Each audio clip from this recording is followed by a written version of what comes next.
Welcome to the Cenario podcast, your guide to mental health and well-being. Each episode, we uncover practical tools, discuss expert insights, and explore how supplements can transform your mental health journey. Get ready to learn, grow, and thrive with us. Welcome to the Deep Dive. We're here to cut through the noise and give you the essential knowledge you need. Today, we're tackling something that feels almost universal now: stress.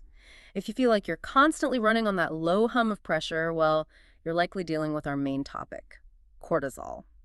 It's the body's primary stress hormone, essential, yes, but also pretty dangerous when it gets out of hand. Yeah, exactly. That constant on switch, that's really the heart of the issue. Cortisol is vital, no doubt about it.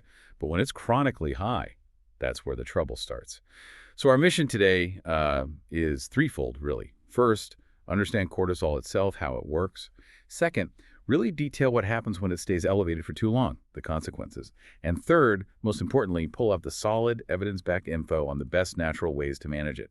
The goal is to give you, our listener, a clear, informed way to think about regulating this hormone and handling stress. Okay, let's jump into cortisol 101. It definitely feels like a double-edged sword. You hear cortisol and maybe think weight gain, anxiety, but it's actually fundamental for just, well, being alive. Where does it come from? It's made by the adrenal glands. Yeah. Tiny little glands sitting right on top of your kidneys. And it gets released pretty much instantly when your body senses stress. Could be physical stress, like the classic tiger chase scenario. Or, more likely these days, psychological stress, like a work Precisely. deadline or just feeling overwhelmed. Precisely. And that immediate response is critical for survival. It shifts your body's resources on a dime. How does it do that? What's its immediate job? Well, it helps manage your metabolism, make sure you have energy available right now. It also helps control blood pressure, and it even dampens inflammation temporarily, just long enough to deal with whatever crisis is happening. It's designed to be this quick, powerful hit switch on, deal with the threat, then switch right back off. And that is where modern life throws a wrench in the works, isn't it? Our bodies react to, say, a horrible traffic jam or a stressful email chain almost the same way they'd react to that tiger. So when that acute response just stays on, when it becomes chronic stress, what's actually going on inside? That's when the negative effects really start to cascade. Persistently high cortisol impacts, well, pretty much every major system. That deep fatigue that just won't go away. That could be your adrenal system under strain, the constant low-level anxiety humming in the background. Often that's chronic cortisol signaling ongoing danger. And then there's the classic stress-related weight gain, especially around the middle, that visceral fat. The body thinks it needs to store energy for a long-term crisis. Right. And what about mentally? We've all had that brain fog when we're stressed out. Difficulty concentrating, forgetting simple things. Why does cortisol mess with our thinking? Yeah, that's very real. It's essentially a resource issue in the brain. Yeah. High cortisol levels can flood the prefrontal cortex. That's the part responsible for executive functions planning, focus, working memory. The body's basically saying, forget the spreadsheet analysis. We need to focus on surviving.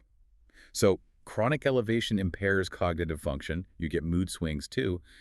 Over time, it can even lead to structural changes in the brain. Wow. And it doesn't stop at the brain, right? The sources linked it to broader physical problems too. Unfortunately, yes. We see impacts on digestion. Problems with sleep insomnia is common because the body never gets that all-clear signal to relax fully. Also, elevated blood pressure. And there are even links to serious cardiovascular issues down the line. The bottom line is our bodies just weren't designed to operate in this constant low-grade emergency state 24/7. And because this chronic stress state is so widespread now, it makes sense that we're seeing this huge shift towards natural ways to cope. People are, quite understandably, worried about side effects from pharmaceuticals or maybe dependency if they're used long-term for mood or stress. Absolutely. And what's really valuable about exploring natural options, things like minerals, vitamins, specific plant extracts, is that they often take a more holistic approach. They're generally not about just masking symptoms or numbing feelings. Instead, they tend to work by supporting the body's own underlying stress response systems, trying to gently rebalance hormone levels, help the system regulate itself better. It's about promoting overall well-being. It's kind of a foundational approach to managing stress more sustainably. Okay, let's unpack this then. Get practical. Our sources really highlighted three main players, the sort of heavy hitters in natural cortisol management. We should dig into how they work, the evidence, and importantly, the right dosage for you. Let's start with ashwagandha. It's often called the adaptogen powerhouse, right? The leader in this space. It really is often considered the top contender. And that's because it's classified as an adaptogen. Adaptogens are fascinating. They're natural substances that help the body, quite literally, adapt to stress.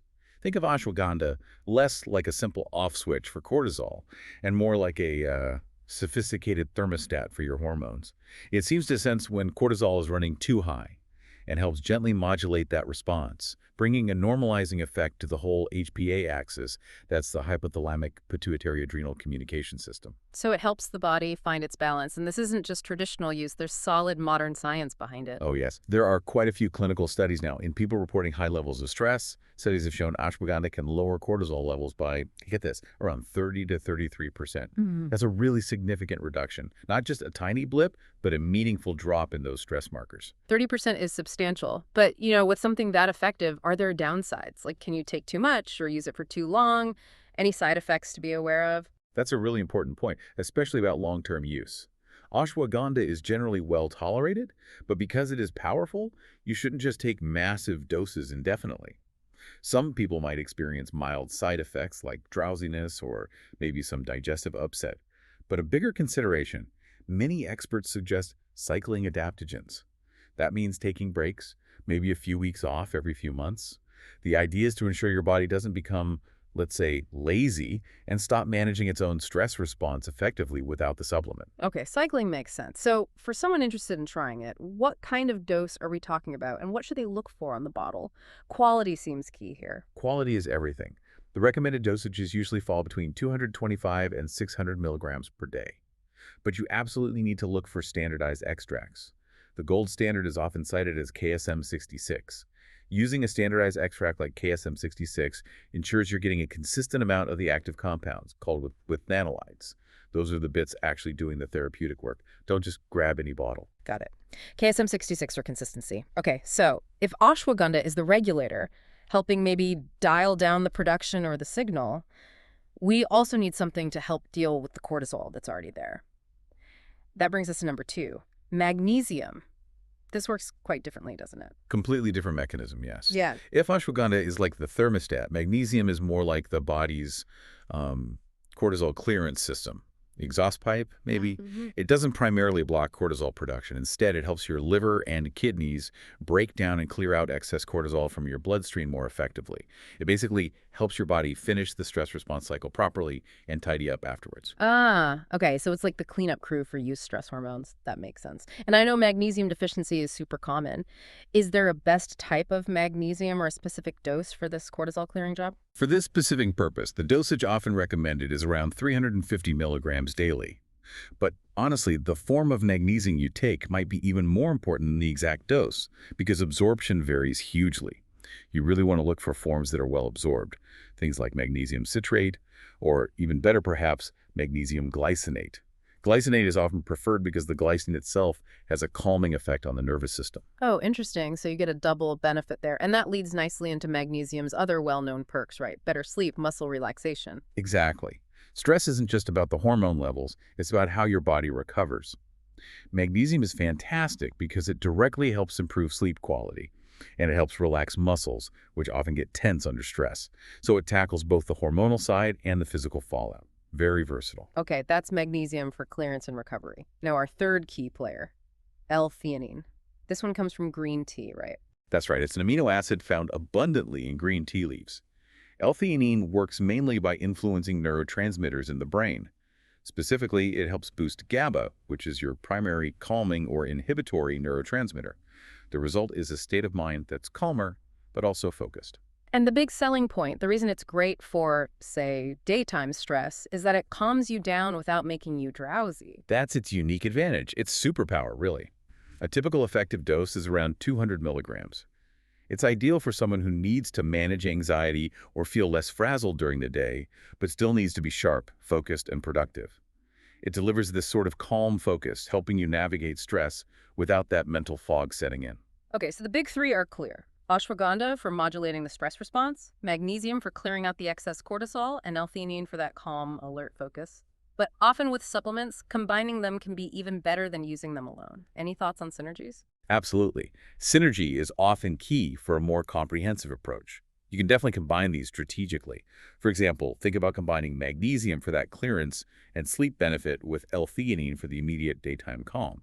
And then maybe you add something like omega-3 fatty acids. Omega-3s help manage inflammation, which is often high with chronic stress, and they support overall cardiovascular health. So that combination tackles hormones, nerves, and inflammation. Good point about omega-3s. They came up in the sources as important supporting players. Excellent for heart health, reducing inflammation. Maybe the direct cortisol link is mixed, but their supportive role seems crucial. Definitely supportive. Keeping inflammation down and protecting your heart is vital when you're under chronic stress. And there was another one mentioned, phosphatidylserine. This sounded particularly interesting for athletes or people who do intense physical training. Yes, phosphatidylserine, or PS. It's a type of fat, a phospholipid, that's a key part of our cell membranes. Its role in stress seems to be about helping cell membranes manage the intense signaling that comes with stress hormones. The sources suggest it might be particularly helpful in blunting cortisol spikes that happen after intense exercise. So if you're really pushing your body hard, like marathon training, heavy lifting PS could help prevent that physical stress from tipping over into excessive cortisol, potentially helping with recovery. That seems to be the idea. It helps stabilize the cellular response to that major physical exertion, so potentially very useful for serious athletes or anyone undergoing intense physical demands regularly. And the sources also gave nods to others like probiotics, Bacopa monnieri, rhodiola rosea, another adaptogen, and even vitamin C. They all potentially offer different kinds of support for stress resilience or overall well-being. Okay, we've covered a lot of positive potential here, but we absolutely have to talk about safety. These are natural, yes, but they are biologically active. Critically important. This really brings up the question, when do you need to talk to a doctor or a qualified healthcare provider? And the answer is, ideally, always before starting something new, but especially if you're thinking about using these long-term or at higher doses. And it's absolutely essential if you're already taking any prescription medications. There can be interactions. You need professional oversight. And certain people should just avoid some of these altogether. Right. Contraindications. Non-negotiable, yes. For instance, the sources were clear that ashwagandha and phosphatidylserine might not be suitable or are contraindicated for pregnant or breastfeeding women. There could be others too, depending on individual health conditions. Okay. You must check first. Don't treat supplements like candy. Good reminder. And linked to safety is quality control. We touched on KSM 66 for ashwagandha. Why is vetting the brand so vital with supplements? Because the supplement industry isn't regulated nearly as strictly as pharmaceuticals. Quality can be all over the map. You really have to choose reputable brands, ones that invest in third-party testing for both purity, meaning no contaminants, and potency, meaning it actually contains the amount of the active ingredient it claims. Look for those standardized extracts we mentioned. Look for transparency from the manufacturer. Otherwise, you might be wasting money or, worse, taking something ineffective or unsafe. Makes sense. Choose wisely. And finally, let's bring it back to basics. Supplements are great tools, potentially, but they aren't magic pills. They work best alongside lifestyle changes, right, Len? Oh, absolutely fundamental. Supplements enhance, they don't replace. The most powerful ways to naturally lower cortisol are still the lifestyle pillars.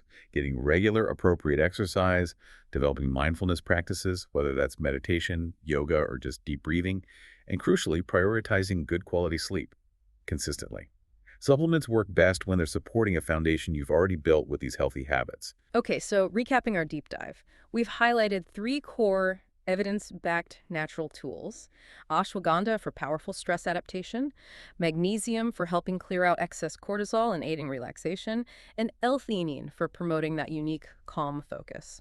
And a key reminder, if you do start using these, be patient. You likely won't feel a massive change overnight. Noticeable benefits often take time, maybe 1 to 2 months of consistent daily use to really see systemic effects. Exactly. And connecting this all back to the bigger picture, truly effective stress management isn't usually about finding that one perfect pill. It's about building a comprehensive, personalized strategy. That means combining those essential lifestyle changes, the exercise, the sleep, the mindfulness, with the right supplements for your needs, making sure they're high quality, and always doing it with guidance from a healthcare professional. That's how you ensure safety and really maximize the benefits for your unique situation. A personalized, informed strategy that looks at the whole picture. That sounds like the goal. Thank you for joining us on this deep dive. We really hope this provides some clarity and helps you move towards being strategically supported rather than chronically stressed. Thanks for tuning in to the Cenario podcast. Don't forget to visit Cenario.com for more expert tips, articles, and supplements designed to support your mental health. If If you enjoyed this episode, remember to subscribe and share it with a friend. Until next time, take care of yourself.